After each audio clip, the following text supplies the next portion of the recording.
ようこそ、ポジョスラムチャンネルへ。Halo guys, selamat datang kembali di Pojok Seram. Hari ini gue akan menceritakan film dari Jepang yang berjudul Hair Extension. Hayo kita mulai.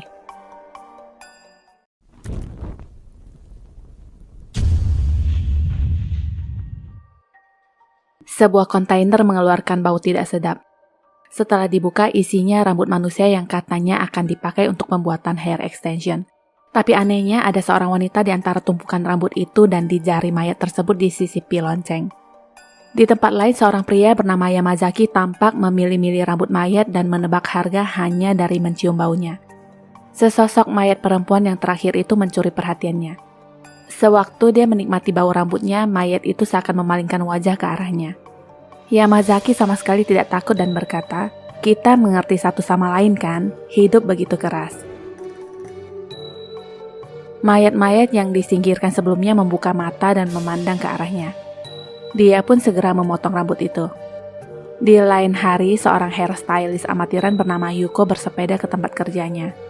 Tidak ada yang aneh di sini, sebuah salon yang kesehariannya selalu dipenuhi orang-orang seperti biasanya dan cerita loncat ke penemuan mayat di kontainer di awal cerita. Mayat itu dibawa untuk diotopsi. Di saat dokter membuka jahitan di bagian perutnya, rambut yang banyak mencuat keluar. Organ-organ di dalam mayat itu sudah diambil semua. Kesimpulan awal, mayat itu adalah korban penculikan dari perdagangan organ ilegal. Dilihat dari cara pemotongan dan jahitan, pelakunya seorang yang ahli selevel dokter. Setelah selesai, petugas lalu membawa mayat itu ke ruang mayat. Di sana dia membuka penutup mayat dan melihat beberapa helai rambut di kulit kepalanya yang mulai tumbuh kembali. Di dalam mulutnya juga terdapat rambut yang menurut petugas, rambut-rambut ini tumbuh dengan cepat di sembarang tempat. Mayat itu tiba-tiba mengeluarkan air mata yang membuat petugas mengatakan, "Dunia ini kejam ya." Malamnya di saat Yuko kembali ke rumah, dia menemukan seorang anak kecil yang sedang tertidur. Yuki berkata anak ini duduk di luar dengan sebuah catatan yang tertulis, "Yuko, tolong jaga anak ini sementara sampai aku menghubungimu kembali. Kiyomi." Yuko pun langsung menelpon Kiyomi yang ternyata sedang asik karaokean sama Aki-Aki. Yuko menyuruhnya untuk mengambil kembali anaknya dan mematikan telepon. Anak itu terbangun dan memohon untuk membiarkannya tinggal setidaknya untuk semalam. Jadi ceritanya Kiyomi ini adalah kakak dari Yuko tapi berbeda kelakuan. Kembali ke petugas mayat yang bernama Yakashima ini. Dia membawa pulang si mayat ke rumahnya yang dipenuhi dengan rambut buatan. Saat dia membuka penutup mayat, rambut mayat itu terus tumbuh dan membuatnya senang bukan main sampai teriak-teriak di luar. Cerita loncat lagi ke Yuko. Dia merasa curiga melihat kaki ponakannya itu penuh dengan memar dan meminta untuk melihat seluruh badannya. Anak yang bernama Mami itu mengatakan tidak ada apa-apa yang perlu dilihat, tapi Yuko memaksa dan mendapati luka memar di sekujur tubuh anak itu. Di tempat lain, mayat wanita kontainer itu dilaporkan telah dicuri. Hari itu seperti biasa, Yuko berangkat kerja dan meninggalkan Mami di rumah. Malamnya, Mami disamperin maknya sebelum Yuko pulang. Kiyomi langsung masuk dan bertingkah seperti di rumah sendiri dan bersikap kasar kepada Mami. Yuki yang pulang kemudian menyuruhnya untuk keluar dari rumah, tapi perempuan sarap ini malah memecahkan gelas dengan sengaja, dan saat itu jugalah bertepatan dengan Yuko yang baru saja sampai di rumah. Kiyomi pun ingin pamit dan membawa anaknya. Yuko langsung bertanya apa yang sudah dia lakukan dengan Mami sampai tubuhnya penuh dengan memar. Mami langsung menjadi sasaran kemarahan ibunya di mana dia dianggap melapor. Yuko dan Kiyomi kini bertengkar soal Mami. Kiyomi menyinggung soal Yuko yang lebih parah darinya di mana Yuko sendiri pernah menggugurkan. Menurut Kiyomi setidaknya dia lebih baik di mana memberikan kesempatan hidup kepada anaknya. Ketika Kiyomi akan mengajak anaknya pulang, Yuko tetap tidak setuju memberikan Mami kepadanya. Mereka kembali berdebat dan Yuki mengancamnya akan melaporkan ke polisi di mana Kiyomi sudah melakukan penyiksaan terhadap anak kandungnya sendiri. Nah, dari situlah baru deh si Kiyomi mengalah dan berjalan pergi tanpa anaknya, tapi dia malah mau ngembat baju Yuko. Langsung ditarik balik sama Yuko. Setelah itu dia menelpon para laki-laki untuk kembali bersenang-senang. Sarap gak kira-kira nih perempuan? Cerita kembali lagi ke mayat misterius itu. Rambutnya semakin tumbuh, bahkan keluar dari semua luka sayatan di sekujur tubuhnya. Laki-laki sakit ini malah senang dan mengatakan pada mayat itu semua perempuan kotor harus melakukan sesuatu dengan rambut kotor mereka. Bukan begitu? Dia lalu memotong rambut mayat tersebut dan membawakannya ke salon untuk dijadikan hair extension. Gadis yang di salon itu pun memakai rambut tersebut. Di rumah Yamazaki, rambut mayat itu kembali tumbuh dengan sangat cepat, sedangkan rambut yang dipakai gadis itu menyusut dan masuk ke telinganya.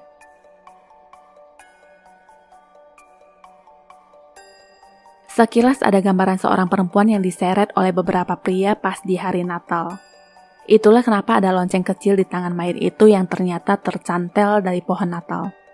Yang terjadi dengan gadis itu adalah dia dibius dan dibotakin, diteruskan dengan belekan di badannya. Perempuan salon yang tadi terlihat dipengaruhi oleh sesuatu dan dia menancap guntingnya di kuping pelanggan lalu terus meneriakinya wanita yang buruk. Di tempat mayat itu berada, rambut sudah hampir memenuhi semua ruangan dan Yamazaki terlihat bernyanyi kegirangan. Di televisi dilaporkan bahwa seorang pelanggan salon dihabisi oleh penata rambutnya. Mendapati berita tersebut, Yamazaki malah terkesan bahwa betapa dahsyat efek yang dihasilkan jika mayat itu murka. Di tempat lain, Yuko menjalani aktivitasnya seperti biasa di salon dan Mami bermain-main dengan memotong rambut palsu di rumah kemudian nangis. Mungkin karena takut kali ya, kok makin dipotong makin jelek hasilnya. Dia mencoba mengambil wig yang lain di lemari yang akhirnya jatuh berantakan. Setelah itu, Mami malah keluar dan diincar oleh pria sakit ini. Yamazaki mengikuti dan berbicara dengannya. Ketika dia melihat memar di sekitar leher Mami, mulai deh, dia berkata, apakah kau mengalami hal yang sulit di dunia? Di rumah, mayat itu tiba-tiba membuka matanya. Mami lalu diajak ke salon di mana Yuko bekerja. Yamazaki berkata Mami sesat di jalan dan dia yang menemukannya. Ketika pertama kali Yamazaki melihat Yuko, dia pun langsung terpana dengan rambut indahnya dan langsung menanyakan apakah Yuko adalah ibu dari Mami sambil merekamnya. Semua orang di sana terdiam melihat pria sakit ini. Setelah mengatakan hal-hal tentang rambut, dia pun pergi. Yuko mengantar Mami pulang dengan menggunakan taksi dan ternyata diikuti diam-diam oleh Kamazaki. Sesampainya di rumah, Yuko menyuruh Mami untuk tidak kemana-mana, juga jangan menyentuh apapun ataupun membersihkannya. Dia lalu menyodorkan komik dan menyuruhnya membaca jika sedang bosan. Setelah itu, Yuko pergi untuk melanjutkan kerjaannya. Di rumah Kamazaki, dia memutar video rekaman Mami dan Yuko lalu melancarkan aksi. Dia pergi ke salon dan menawarkan rambut tiruan dan berkata akan membawakannya lagi besok. Seorang wanita bernama Kondo pun mencoba memakai hair extension itu. Ketika dia sedang mandi, ada sesuatu di belakang rambutnya yang membuat tangannya terluka. Saat dia tidur, rambut itu mulai bergerak dan menjerat lehernya. Dia pun terbangun dan berjalan ke kamar kecil. Di cermin, dia melihat sehelai rambut yang nyantel di matanya. Dia pun menarik rambut itu, tapi di luar dugaan, rambut itu sangat panjang. Dia menarik terus dan membuat matanya jadi gundul karena bulu mata yang copot. Sekarang jarinya yang tumbuh rambut. Kondo yang kaget tidak sengaja melukai tangannya ketika menyenggol sesuatu. Ada bunyi lonceng yang terdengar dan cerita loncat ke Yuko dan Mami yang bermain lonceng di rumahnya. Ternyata Yuko membawa pulang beberapa ikat rambut yang rencananya akan dijadikan bahan latihan. Kembali ke Kondo, di mulutnya tiba-tiba dipenuhi rambut, begitu juga dengan matanya.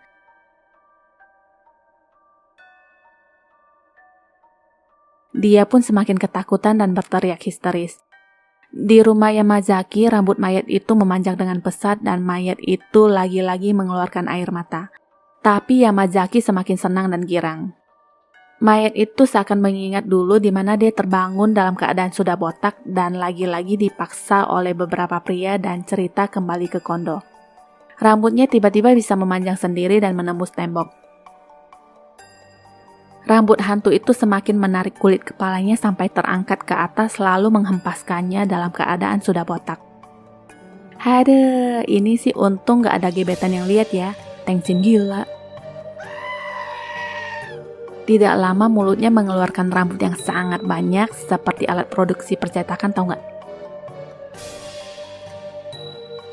Di rumah Kamazaki bahkan sudah kayak banjir rambut, tapi pria sedang ini malah cengar-cengir menikmatinya. Di malam berikutnya, lagi-lagi si tukang mabok datang nyariin anaknya. Awalnya Mami tidak ingin membukakan pintu, tapi karena kata-kata surga maknya, Mami yang polos itu pun akhirnya tertipu. Kiyomi pun langsung masuk dan merampok juga mengajak anaknya pulang. Sesampainya di rumah, dia malah bersama seorang pria dan atas anjuran laki-laki kados itu, Kiyomi dengan teganya menghajar anaknya tanpa belas kasih lalu mengurungnya di lemari. Setelah itu dia menunjukkan hasil rampokannya yang dia akui diberikan oleh seseorang. Rambut itu juga dibawa serta dan tidak sengaja menempel di tangan pacarnya. Kiyomi tertawa geli dan tiba-tiba rambut itu menjadi sangat tajam dan bergerak menghancurkan kamar. Pintu lemari pun sampai robek dan Mami yang mengintip dari dalam kaget setelah melihat ibunya yang menembus ke dalam lemari lalu ditarik lagi keluar. Yuko yang baru sampai di rumahnya hanya menemukan rumahnya yang berantakan tanpa Mami. Di rumah ibunya, Mami masih bingung dengan apa yang terjadi. Di ruangan lain ada pintu yang bergerak. Selintas cahaya menyinari dan tampak sekarung rambut memenuhi ruangan yang mengubur ibunya di dalam. Rambut itu seakan hidup dan terus tumbuh. Melihat itu, Mami segera lari dan menutup pintu sebelum rambut itu menggapainya. Mami pun loncat ke bawah dari balkon setelahnya. Untungnya tidak ada luka serius dan Mami masih bisa diselamatkan. Detektif Sugawa dan Tamura menghampiri Yuko di rumah sakit dan memperlihatkan jasad kakaknya. Setelah sadar, Mami berkata monster rambut yang telah menghabisi ibunya. Mungkin sulit dipercaya, tapi detektif seperti mencurigai kasus ini ada kaitannya dengan gadis yang ada di kontainer tempo hari. Di rumah Yamazaki, dia malah berpesta dengan rambut. Sedangkan di tempat lain, detektif melanjutkan pemeriksaan terhadap jasad Kondo yang dipenuhi rambut. Kematian Kondo tentu sangat mengejutkan teman-temannya, tetapi salon itu harus terus berjalan walaupun tanpanya. Di kantor polisi, detektif Sugawa mendapatkan informasi bahwa serat rambut dari semua kasus yang terjadi belakangan ini adalah sama dengan gadis itu. Jika digabungkan, itu seharusnya menjadi rambut dari 30 wanita. Di hari itu juga bertepatan dengan adanya kompetisi di salon tempat Yuko bekerja dan menjadikan Mami sebagai modelnya. Di saat dia mulai memakaikan hair extension ke Mami, kedua detektif itu datang untuk meminta informasi yang terkait dengan seorang pelanggan yang meninggal setelah mengunjungi salon mereka. Yuko baru ingat pelanggan itu dipakaikan hair extension olehnya. Mereka pun lalu mencurigai lelaki aneh yang membawakan rambut extension yang tak lain adalah Yamazaki. Yuko langsung permisi ketika mengingat dia sudah memakaikan rambut extension itu ke Mami, di mana Mami sudah pulang dari tadi ke rumah bersama Yuki. Di rumah, Mami masih bermain dengan rambut. Yuko secepatnya mengayuh sepeda untuk segera sampai di rumah. Mesin fax di rumah tiba-tiba mengeluarkan rambut, begitu juga dengan aircon. Mereka masih tidak sadar bahwa rambut sudah hampir memenuhi kamar. Di saat Mami memotong rambut itu ada darah yang menetes. Hal aneh ini yang bikin mereka kaget dan barulah Yuki sadar banyaknya rambut di belakang mereka dari sebuah cermin. Pelan-pelan Yuki membawa Mami masuk ke kamar, tapi hal itu tidak merubah apapun. Rambut terus tumbuh dan menjalar ke ruangan tersebut, bahkan melilit tangan dan badannya, sedangkan Mami terlihat tidak sadarkan diri. Di rumah Yamazaki, dia kembali merasa akan ada sesuatu yang terjadi dan menduga apakah target selanjutnya adalah anak perempuan itu. Ketika Yuko sudah sampai di rumah, rambut itu menghambat jalan masuk. Yuko memaksa dengan menembus segumpalan rambut aneh tersebut. Yuko menemukan Yuki dan Mami dalam kondisi tidak sadarkan diri. Di saat Yuko akan memotong rambut yang melilit Mami, rambut terkutuk itu langsung menahan dan melilit ke lehernya sampai dia pingsan. Rambut itu ingin membungkam wajah Yuko, tapi untungnya Yamazaki datang tepat waktu dan menyuruh rambut itu untuk melepaskannya hanya karena dia naksir sama rambut Yuko. Kedua detektif itu tiba di rumah Yamazaki dan kaget dengan apa yang terjadi. Mereka pun akhirnya menemukan mayat kontainer itu dengan lonceng di tangannya. Di tempat lain, Yamazaki membawa Yuko dan Mami yang belum sadarkan diri bersamanya. Sesampainya di rumah, dia kaget melihat rambut yang semakin tebal dan mengira pasti ada sesuatu yang terjadi. Dia pun menyenter detektif yang terlilit oleh rambut-rambut dan menertawai mereka. Yamazaki semakin menggila dengan menghajar detektif Tamura sampai tidak sadarkan diri. Yuko yang sudah sadar saat itu terlihat ketakutan menyaksikan pria gila ini dengan rambut-rambut aneh di sekelilingnya. Yamazaki ngoceh soal penderitaan mayat itu di mana organ-organnya sudah diambil tapi dia masih hidup dan menumbuhkan rambut yang banyak. Keinginan Yamazaki yaitu meminta agar Yuko dan Mami hidup bersamanya hanya karena dia terobsesi dengan rambut indah mereka. Keinginan gilanya itu semakin membuat Yuko takut dan detektif Sugawa meneriakinya untuk berhenti berbuat gila. Yamazaki lalu mendekati dan menghabisinya dengan lilitan rambut. Mami tersadar saat itu dan berkata, menjauhlah dari kakakku, saat Yamazaki berjalan mendekati Yuko. Yamazaki berkata jika kalian menyukai rambut, maka kalian akan seperti aku dengan memperlihatkan lidahnya yang penuh dengan rambut. Yuko lalu menarik lidahnya, lalu berantemlah mereka berdua. Yuko menyerangnya dengan pecahan kaca, tapi anehnya dari luka sayatan itu hanya mengeluarkan rambut dan dia kembali baik-baik saja. Sudah pasti Yamazaki bukan lagi manusia normal. Sekarang Kamazaki mulai marah dan mengatakan akan memotong rambut Yuko. Yuko mengatainya pria aneh dengan fetis di luar normal. Dia tidak suka dibilang pervert dan langsung memotong rambut Mami. Walaupun hanya rambut, tapi anehnya mengeluarkan darah dan Mami merasa kesakitan. Mayat itu terbangun dan mengingat tawa Yamazaki yang terlihat sama dengan orang yang menghabisinya dulu. Pipi Yamazaki lalu mengeluarkan rambut, begitu juga dengan mata dan tangannya. Dia berkata sakit, tapi ini hari yang baik. Yuko segera membawa Mami untuk menyingkir dan Yamazaki masih ingin mengejar mereka. Rambut dari mayat itu menariknya. Karena beberapa kalimat yang dilontarkan, mayat itu melepaskan rambutnya kembali. Yamazaki menjulurkan lidahnya dan bersiap untuk penangkapan. Tapi di luar dugaan, rambut itu membentang, menyayat dan memotongnya menjadi beberapa bagian lalu membentuknya kembali seperti kurcaci. Setelah itu mayat wanita itu kembali terbaring dan rambut-rambutnya kembali masuk ke dalam tubuhnya. Yuko dan Mami akhirnya selamat dari kejadian itu dan tamat. ご視聴ありがとうございます。よろしければチャンネルの登録といいね、共有ボタンのクリックをお願いします。最後に更新の通知ボタンもお忘れなくお願いします。Sampai jumpa.